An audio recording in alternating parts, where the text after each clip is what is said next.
911 operators. What is that one call that you could never forget? Story 1. I wasn't a 911 operator, but a supervisor for AT&T's 00 info. Directory information. Think 411. While remotely listening in on some agents one evening, one particular call was escalated to Tier 2 for assistance. On the other end of the line was a woman who was hysterical, saying her husband was trying to kill her. Protocol dictates that we trace the number to the local LEC, local exchange carrier, and notify law enforcement in the area. We do this, but we had no way to connect the call to the local sheriff dispatch. Silly, I know, but we technically weren't true operators, and our equipment didn't support that functionality. Basically, we had to act as a relay between the LEO and the victim on the phone. By this time, I had moved from my office to seat myself next to the Tier 2 agent to help her keep her cool while everything was going down. The agent, let's call her April because that's her name, was handling the call very well at first, but started to lose her shit as the call progressed. While listening in on the call next to April and trying to convey what is going on to the LEO on the other line, we hear the woman who initially called in say, "Her, he went to get an axe." Us, "Ma'am, where are you now?" Her, "I'm locked in the bathroom, please hurry." Us, "The sheriff's office is on its way. They say they're 5 minutes out." Then we hear loud banging on the door. Her husband was trying to chop his way through the door with an axe. April lost it when she heard the woman start screaming, knowing her husband was coming after her with an axe. She threw her headset off and walked away, saying something like, "I can't do it, May. I can't." April heads off to the ladies' room to collect herself. So I pick up the headset to reassure the lady on the phone. Me, "Ma'am, the sheriff is at your house now. Where's your husband?" Her, "Back bathroom. He's at the door." More loud banging from the axe. But this time, the woman was overly hysterical and crying madly. Then, "Sheriff's Department, drop the axe! Sheriff's Department, drop the damn axe!" Pop, pop, pop, pop. The local LEO dispatch directed me to ask the lady to open the bathroom door, and she does. The next voice I heard on her phone was a sheriff's deputy. All he said was this: "The situation is under control, operator. Disengage the call." I still get chills and all teary thinking about it. Story 2. I worked in a call center a few years ago. Not for 911, but for general purchases of car parts. Anyway, some guy phones me asking for a car part, find the part number, and place the order as I would normally do. I then hear him sigh and begin to cry. Naturally, I ask if everything is okay, and his response is, "You don't want to listen to my problems, mate." Me being a kind guy who wanted to get rid of some of his shit, I said, "Sure, what's up?" And ended up having so many feels. Turns out his wife had motor neuron disease and had very recently passed away, and he was fixing up her car to sell it. He said it got to the stage where she couldn't walk, then couldn't speak, and couldn't do basic tasks such as dressing herself or showering, etc. Eventually, she didn't even recognize his face, and the disease ultimately took her. He then tells me about how he has to move house as he can't stand to be on the property without his wife anymore, and that he had 80,000 pounds worth of pills in a drawer that he had nothing to do with. He said he'll probably donate them to charity. Anyway, after about a 50-minute conversation with him, he was so glad that he asked for the company address. Now, I was new on the job, so I didn't realize the dangers of disclosing the information, but I gave it to him, and that Christmas I received a card from him saying thanks for taking the time to listen to him, and that it really helped him get through a tough time just speaking to someone about it. So yeah, he was such a nice guy, and I'll remember him for the rest of my days because he really made an impact on me with his story.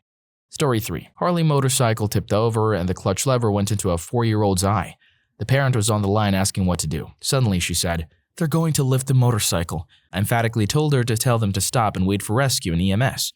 The rescue ended up cutting off the clutch lever and transporting the kid to the hospital. She underwent surgery. That was in 1982. Just last year, I met the lead rescue officer and the girl herself, now fully grown. They wanted to meet the 911 operator that saved her vision. Story 4. I was a 911 dispatcher for several years, and one of my most memorable calls was from a hysterical woman at about midnight one stormy night. She was absolutely incomprehensible. I kept saying, ma'am, you have to calm down. I can't understand you, ma'am." This went on for what felt like forever. I couldn't get anything useful out of her. My officers were en route to this obviously horrifying situation. Finally, she said something about being with her sister. "How old is your sister?" 1. Instantly suspicious, I asked, "How old are you?" 5. A 5-year-old boy. So that's how I inadvertently called a little boy ma'am at many times. Oops. The storm had woken him up and his parents were gone. They went out to move their cars to shelter in case of hail. He was just very scared. My officer still responded and talked to the parents about not leaving sleeping children alone, but everybody was unscathed. It wasn't my most tragic call, but it is one I've never forgotten. Poor little ma'am. Story 5. I have a couple, but the one that takes the cake, so to speak, is this one. So, background.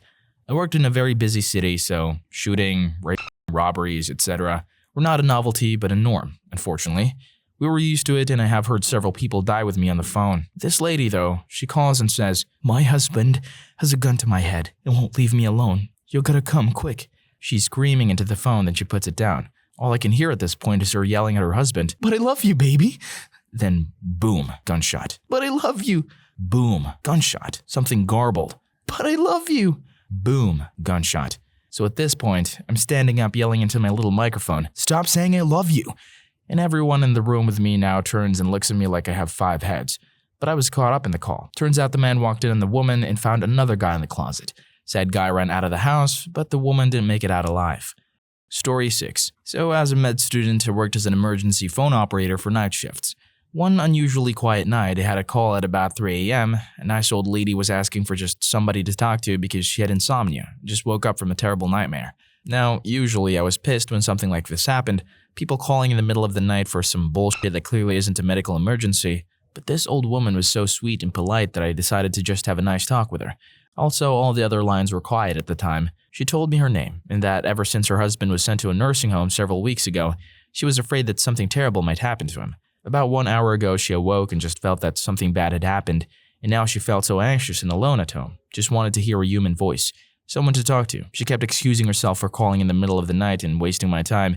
Then I got a call on the second line. It was the nursing home where her husband was sent. "Yo, we got somebody here who died 1 hour ago. Send over the doctor for a death certificate." Needless to say, the man who just died had the same last name as the nice lady I had been talking to. Story 7. I am not an emergency phone operator, but my dad was a phone operator for the Samaritans. I remember him coming home one morning, visibly shaken up. I found him later in the day crying, the only time I have ever seen him cry. He never returned to the Samaritans. He has only ever told me some of the details of the phone call, but never the full story.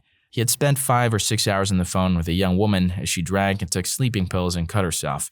She'd had a terrible life. I don't know any of the details, but she passed away while on the phone with my dad. He said that he felt so powerless, so unable to do anything for this young woman as she died in front of him. Story 8. I used to work as a relay operator, 711, and often got misdialed 911 calls. We would connect them to 911, but since they connected through us, we had to stay on the line. One time I got an old woman who fell out of bed and couldn't get up. I connected her to 911, and from there they tracked her location. The 911 operator was like, "Ma'am, are you in such and such hospital? Are you calling from the hospital?" "Yes, I fell and no one will help me." Not sure what the 911 operator did, but about 10 minutes later you hear someone come into her room to help her. Apparently this woman fell out of her hospital bed and no one noticed for over an hour until she dragged herself to the phone and called 911. I was like, note to self, never go to this hospital. Story 9. 911 dispatcher here. I took a call once about a house being on fire. So of course we send the fire department out. Soon as they arrive on the scene, they ask for the police to respond. Police don't typically respond to this area with AFD. Turns out the story was that a girl's fiancé arrives home and dumps gas on her and lights her on fire. She then runs to the shower to try to put herself out. He follows her, turns the shower off, dumps more gas on her, and lights her back on fire. She then runs through the house, thereby lighting the house on fire.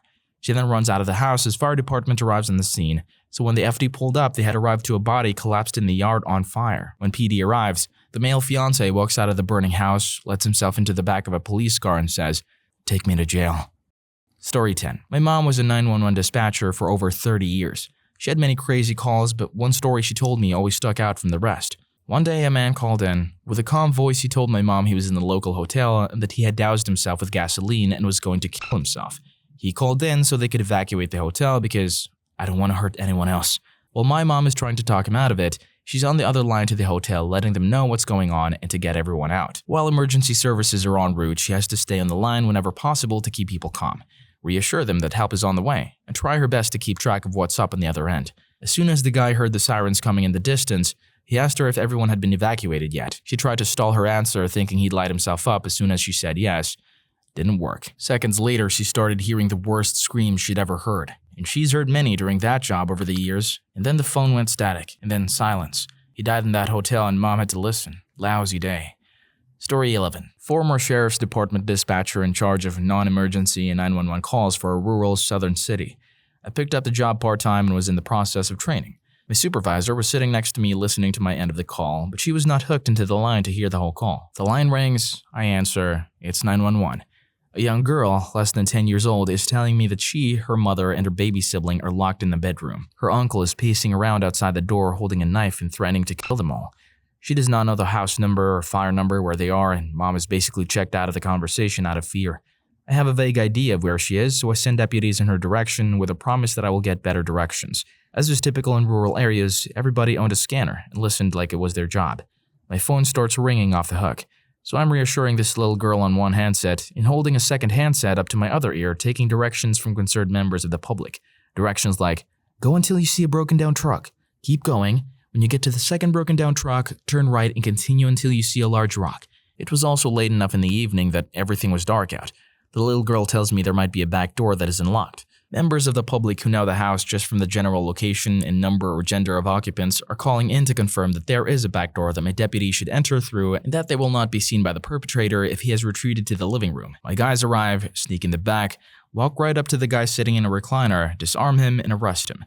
The family gets emergency protective orders so he, ideally, cannot be a threat to them again. I almost quit after that call because my adrenaline was running. I was shaking, and I'd had to handle it mostly myself because my supervisor couldn't hear what was going on. I stayed with it, and it was one of the best jobs I had. I quit when I moved to another state, but it was a sad decision to make. Story 12. I'm not a 911 operator, but I spent time doing OnStar telematics type stuff. And the moments you remember are those when you're still connected to the vehicle once the dispatch had been made after an accident.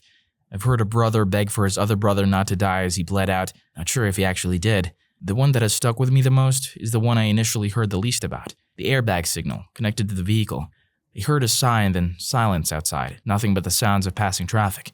A coworker then completes the dispatch, standard procedure, and I attempt to make contact a time or two with no luck. It's simply a matter of remaining on the line to listen to make sure the ambulance gets there. Then a car stops, and I hear talking in the background. Soon after, someone else stops. Finally, someone starts a last rites type of prayer after asking someone to join hands. I realized then that what I heard at the very beginning of the call was their last breath. The only time that this person's entire existence crossed mine was at the last possible moment, and they don't even know it. Life is fickle. Be good to everyone. Story 13. My mom has been a 911 operator for over 25 years. I won't ask her this question, but I will tell you what I know was her hardest call. The pastor at our church helped my mom through so much. When she married, had my sister, then stepdad cheated on her, mentally abused her, then divorced her, and she struggled. But he was so kind, providing when they could around holidays and Christmas so we could have gifts. This was a span of 18 years. He retired and still lived in our community. She got a call from a member of the church who she knew. He and the pastor's wife had been out. They came home and the retired pastor was on the floor. His wife was screaming, and my mom gave CPR instructions while dispatching the fire and medics. He didn't make it. Cardiac arrest. The friend knew my mom answered, but never told anyone. Story 14. I'm not a 911 operator, but I used to produce local news. And I got a call one day that a young man had been beaten to death because the 911 operator wouldn't send someone to the scene when people called for help. I got the 911 tape, and sure enough, that's what happened. The woman who was calling in was hysterical. The operator was getting frustrated. In the background, you could hear the supervisor saying things like, no, she's not talking to us like that. No, tell her you hang up, girl. Now, The operator was saying things like, look, either you get it together or I'm not calling this in. You need to get yourself in order. The woman wasn't being rude, but she was crying and then she cursed. She wasn't cursing at the operator, but just, oh goddamn, they're killing him. Oh, help. The operator, in a very calm tone, says, ma'am, I don't appreciate your language. I'm disconnecting. Call back when you know how to act right. I ran the tape on air. It was a big fiasco. The supervisor was suspended but not fired. The kid died and it was questionable whether responding faster would have made a difference. The operator who was actually taking the call was not disciplined. I can't remember, but maybe because her supervisor was egging it on. This happened in my hometown, which is quite literally one of the most miserable places in the country. Got number 7 in the most depressed cities list. The amount of crazy and just human shittiness I saw there was amazing. It happened 20 years ago or so. My blood pressure still rises when I think about it. I don't think I've ever been so pissed off. What petty, crappy people. In fact, I'm getting pissed off all over again now. Still affects me. Several things that happened there still make my blood run cold. I had to get out. Story 15. I had just begun training as a law enforcement radio operator. My friend answered a 911 call about a physical between husband and wife. I dispatched 2 deputies to the call. Nothing too out of the ordinary, except I could hear the screaming over the phone from the other side of the room. We up it to an emergency response, and the corporal at the time heads over as well. He's first on the scene and immediately goes to the door without backup. Right as he gains entry, he screams over the radio, "Shots fired!" At this time, the entire district is now heading over 1018. I ask for a status update. Nothing. I ask again. Still nothing. Units get on the scene and tell me we have an officer down. I kept my cool and had EMS respond. I kept my cool and they canceled the chopper for trauma code ground transport. I kept my cool when we were debriefed. I kept my cool when my coworkers were all in tears for a few days. But every day on my way to work for a few months, having to read all the signs in the business saying, R.I.P. Sergeant Wilson, I finally broke down and cried. Story 16. I'm actually the caller on this one, but it's a pretty wild story. I was, still am, a DJ in my hometown. One night we had a party to benefit the Aurora shooting victims in a local barn that the owners let us rent for charity events and such. Everyone there was a white girl wasted and there was a huge turnout. So the party ends and I and my buddies were chilling outside smoking some celebratory cigars when a train passes by. The barn wasn't more than 50 feet away from the tracks, and no more than 500 feet away from the railroad crossing. The train passes and we notice that the crossing guards haven't gone up. 10 minutes later, they still haven't stopped making that god-awful bell noise. Being the curious teenagers that we were, we decided to go try and lift the guards up and fix the faulty crossing. I ran ahead first, full speed along the side of the tracks, but upon getting closer I noticed somebody lying in the middle of the rails. I thought some drunk guy from the party had just stumbled over there and taken a nap. Well, I was partly right, but he had been napping for a while because I looked down at his legs to see they had been cut clean off by the passing train. I immediately get on the phone with 911 while my buddies tried to get a response from him. We were EMT certified, and we waited for what seemed like hours for the EMS to show up.